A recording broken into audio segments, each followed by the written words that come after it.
Shomurodov transferi bo'yicha muzokaralar boshlandi. Assalomu alaykum. Kanalimizga xush kelibsiz. Yaqin daqiqalar ichida siz bilan Top Liga kanali. Videolarimizga like bosib, bizni qo'llab-quvvatlayotgan barchaga rahmat. Aynan sizni qo'llab-quvvatlashlaringiz tufayli biz ishlashda davom etamiz. Demak, bugungi dasturimizni boshladim. Cremonese klubi Eldor Shomurodovning transferini muhokama qilish uchun Roma bilan muzokaralar boshladi.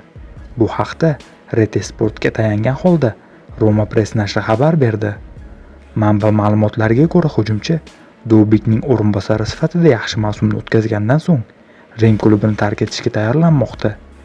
Chet el jamoalardan ko'plab takliflar olishiga qaramay, Genoa va Cagliarida ham to'p tepib, Italiya futbolida anchagina tajriba to'plagan futbolchi A seriyada qolishni ma'qul ko'rmoqda va yo'lbarslar unga taklif bilan chiqqan.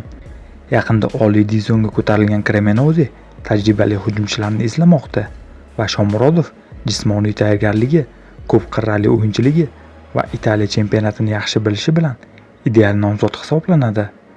Roma Shomurodovning transferini taxminan 8 million yevroga baholamoqda. Voqealar yaqin kunlarda rivojlanishi kutilmoqda. Shu bilan birga, hujumchining mazkur transferga ochiqlik bilan yondoshishi tomonlarni kelishuvga yaqinlashish uchun muhim signal bo'ldi. Qadrli futbol muxlislari, siz nima deb o'ylaysiz? Eldor Shomurodov qaysi jamoada faoliyatini davom ettirgani ma'qul? Albatta fikrlaringizni izohlarda yozib qoldiring. Kelasi dasturlarda ko'rishguncha xayr, salomat bo'ling.